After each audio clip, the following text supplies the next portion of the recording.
ನಮಸ್ತೆ ಫ್ರೆಂಡ್ಸ್, ಬನ್ನಿ ಕುಂಬಳಕಾಯಿ ಹಲ್ವಾ ಹೇಗೆ ಮಾಡೋದಂತ ನೋಡ್ಕೊಳ್ಳೋಣ. ಈ ರೆಸಿಪಿ ಅಂತೂ ತುಂಬ ಚೆನ್ನಾಗಿರುತ್ತೆ. ಈ ಸ್ವೀಟ್ ಎಲ್ಲರಿಗೂ ಇಷ್ಟ ಆಗುತ್ತೆ.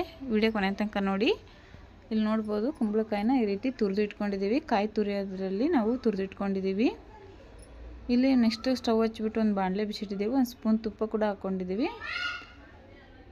ನಾವು ಬಾದಾಮಿ ತೊಗೊಂಡಿದ್ದೀವಿ. ಬಾದಾಮಿ ಮತ್ತು ದ್ರಾಕ್ಷಿ ತೊಗೊಂಡಿದ್ದೀವಿ. ಎರಡನ್ನೂ ಚೆನ್ನಾಗಿ ಹುರ್ಕೋಬೇಕು. ಚೆನ್ನಾಗಿ ಹುರಿದ ನಂತರ ಒಂದು ಪ್ಲೇಟಿಗೆ ಎತ್ತಿಟ್ಕೊತಾ ಇದ್ದೀವಿ. ಎತ್ತಿಟ್ಕೊಂಡ್ಮೇಲೆ ನಾವು ಅದೇ ತುಪ್ಪದಲ್ಲೇ ನಾನು ಕುಂಬಳಕಾಯಿ ತುರಿದು ಇಟ್ಕೊಂಡಿದ್ವಲ್ಲ, ಅದನ್ನು ಹಾಕಿಬಿಟ್ಟು ಚೆನ್ನಾಗಿ ಹುರ್ಕೋಬೇಕು. ಹಸಿ ಸ್ಮೆಲ್ ಹೋಗೋ ಮಟ್ಟ. ಕುಂಬಳಕಾಯಿ ನಾವು ಎಷ್ಟು ಹಾಕಿದ್ವಿ ನೋಡಿ, ಅದು ಒಂದು ಕಾಲು ಭಾಗದಷ್ಟು ಕಮ್ಮಿ ಆಗಬೇಕು. ಆ ಥರ ನಾವು ಹುರ್ಕೋಬೇಕು ಚೆನ್ನಾಗಿ. ನೋಡಿ, ಈ ರೀತಿ ಕೈ ಬಿಡ್ದರಾಗಿ ಮಿಕ್ಸ್ ಮಾಡ್ತಾ ಹುರ್ಕೋಬೇಕು. ಈ ರೀತಿ ತುಪ್ಪದಲ್ಲಿ ಹುರಿದು ಮಾಡೋದ್ರಿಂದ ಟೇಸ್ಟ್ ಚೆನ್ನಾಗಿರುತ್ತೆ ಹಲ್ವದ್ದು.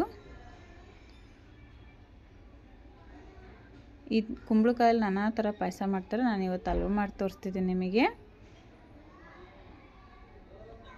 ನೋಡಿ, ಎಷ್ಟು ಕಮ್ಮಿ ಆಯಿತು ನೋಡಿ, ಒಂದು ಕಾಲು ಭಾಗದಷ್ಟು ಕಮ್ಮಿ ಆಗಿದೆ. ಇವಾಗ ಈ ಟೈಮಲ್ಲಿ ನಾವು ಇಷ್ಟು ಹುರ್ಕೊಂಡ್ಮೇಲೆ ಚೆನ್ನಾಗಿ ಹಾಲು ಹಾಕ್ಕೊಂಬಿಟ್ಟು ಹಾಲಲ್ಲಿ ಬೇಯಿಸ್ಕೊಂಡು ಇದನ್ನು ಒಂದು ಕಾಲು ಭಾಗದಷ್ಟು ಇದು ಕುಂಬಳಕಾಯಿ ಬೆಂದಿದೆ.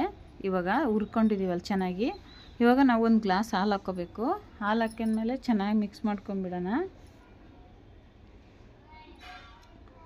ನೋಡಿ, ಹಾಲು ಹಾಕಿದ ನಂತರ ಚೆನ್ನಾಗಿ ಮಿಕ್ಸ್ ಮಾಡ್ಕೊಳ್ಳೋಣ.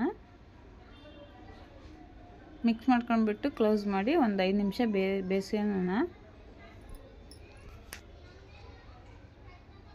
ನೋಡಿ, ಇಲ್ಲಿ ಕ್ಲೋಸ್ ಮಾಡಿದ್ದೀವಿ. ನೋಡ್ಬೋದು ನೀವು, 5 ನಿಮಿಷ ಆದ ನಂತರ ಕುಂಬಳಕಾಯಿ ಯಾವ ಥರ ಕಲರ್ ಚೇಂಜ್ ಆಗಿದೆ ಅಂತ ಹೇಳ್ಬಿಟ್ಟು ಇನ್ನೊಂದು ಟೈಮ್ ಮಿಕ್ಸ್ ಮಾಡ್ಕೊಳ್ಳೋಣ.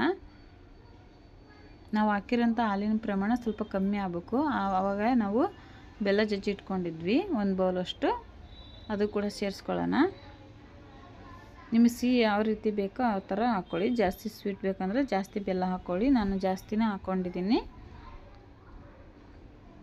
ಇವಾಗ ಚೆನ್ನಾಗಿ ಕುದಿಸ್ಕೊಳ್ಳೋಣ. ಬೆಲ್ಲ ಹಾಕಿದ್ಮೇಲೆ ನೀರು ಹೊಡಿಯುತ್ತೆ. ಅದು ಕಮ್ಮಿ ಆಗೋವರೆಗೂ ಚೆನ್ನಾಗಿ ಕುದಿಸ್ಕೋಬೇಕು. ಬೆಲ್ಲ ಕರಗಿಬಿಟ್ಟು ನಾವು ಏಲಕ್ಕಿ ಪೌಡ್ರ್ ಕೂಡ ಹಾಕ್ಕೊಂಡಿದ್ದೀವಿ. ನೋಡಿ, ಈ ರೀತಿ ಚೆನ್ನಾಗಿ ಮಿಕ್ಸ್ ಮಾಡ್ಕೋಬೇಕು. ಬೆಲ್ಲ ಹಾಕಿದ್ವಲ್ಲ, ಬೆಲ್ಲ ಎಲ್ಲ ಕರಗಿಬಿಟ್ಟು ನೀರು ಹೊಡೆದಿದೆ. ಈ ನೀರು ಕೂಡ ಕಮ್ಮಿ ಆಗಬೇಕು. ಆ ಥರ ನಾವು ಕುದಿಸ್ಕೋಬೇಕು ಅದನ್ನು ಚೆನ್ನಾಗಿ. ನೋಡಿ, ಇನ್ನೊಂದು 5 ನಿಮಿಷ ಕ್ಲೋಸ್ ಮಾಡಿದ ಮೇಲೆ ಚೆನ್ನಾಗಿ ಬೆಂದಿದೆ. ನೋಡ್ಬೋದು ಇವಾಗ ಹಲ್ವ ಯಾವ ಥರ ರೆಡಿಯಾಗಿದೆ ಅಂತ ಹೇಳ್ಬಿಟ್ಟು. ಈ ಟೈಮಲ್ಲಿ ನಾವು ಒಂದು ಅರ್ಧ ಸ್ಪೂನಷ್ಟು ಗಸಗಸೆ ಸೇರಿಸ್ಕೊಳ್ಳೋಣ. ಗಸಗಸೆ ಸೇರಿಸೋದ್ರಿಂದ ತುಂಬ ಚೆನ್ನಾಗಿ ಬರುತ್ತೆ ಹಲ್ವ. ನೀವು ಬೇಕಂದರೆ ಕಾಯಿ ಕೂಡ ಸ್ವಲ್ಪ ರುಬ್ಬಿ ಇಲ್ಲ ಅಥವಾ ತುರಿದು ಬಿಟ್ಟು ಹಾಕ್ಕೋಬೋದು. ಕೊನೆಯದಾಗಿ ನಾವು ಹುರಿದಿಟ್ಕೊಂಡಿರೋಂಥ ಫ್ರೂಟ್ಸ್ನ ಸೇರಿಸ್ತಾ ಇದ್ದೀವಿ.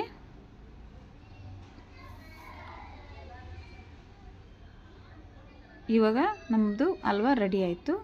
ಇವಾಗ ನಾವು ಸ್ಟವ್ ಆಫ್ ಮಾಡಿಬಿಟ್ಟು ಕೆಳಗಡೆ ಇಟ್ಕೊಂಡಿದ್ದೀವಿ. ನೋಡ್ಬೋದು ಇಲ್ಲಿ ನೋಡಿ ಎಷ್ಟು ಸಖತ್ತಾಗಿ ಬಂದತ್ತೆ ಅಂತ ಹೇಳ್ಬಿಟ್ಟು. ಎಲ್ಲರಿಗೂ ಕೂಡ ಇಷ್ಟ ಆಗುತ್ತೆ ಇದು. ಮನೆಯಲ್ಲಿ ಮಕ್ಕಳಿಂದ ಹಿಡಿದು ದೊಡ್ಡವ್ರಿಗೂ ಒಂದು ಪ್ಲೇಟಿಗೆ ಸರ್ವ್ ಮಾಡಿ ಕೂಡ ತೋರಿಸ್ತಿದ್ದೀವಿ. ನಿಮಗೆ ಈ ವಿಡಿಯೋ ಇಷ್ಟ ಆದರೆ ನಮ್ಮ ಚಾನಲ್ ಸಬ್ಸ್ಕ್ರೈಬ್ ಮಾಡ್ಕೊಂಡು ಸಪೋರ್ಟ್ ಮಾಡಿ, ಹಂಗೆ ಲೈಕ್ ಕೊಡಿ. ವಿಡಿಯೋ ಕೊನೆ ತನಕ ನೋಡೋದಕ್ಕಾಗಿ ಎಲ್ಲರಿಗೂ ಧನ್ಯವಾದ.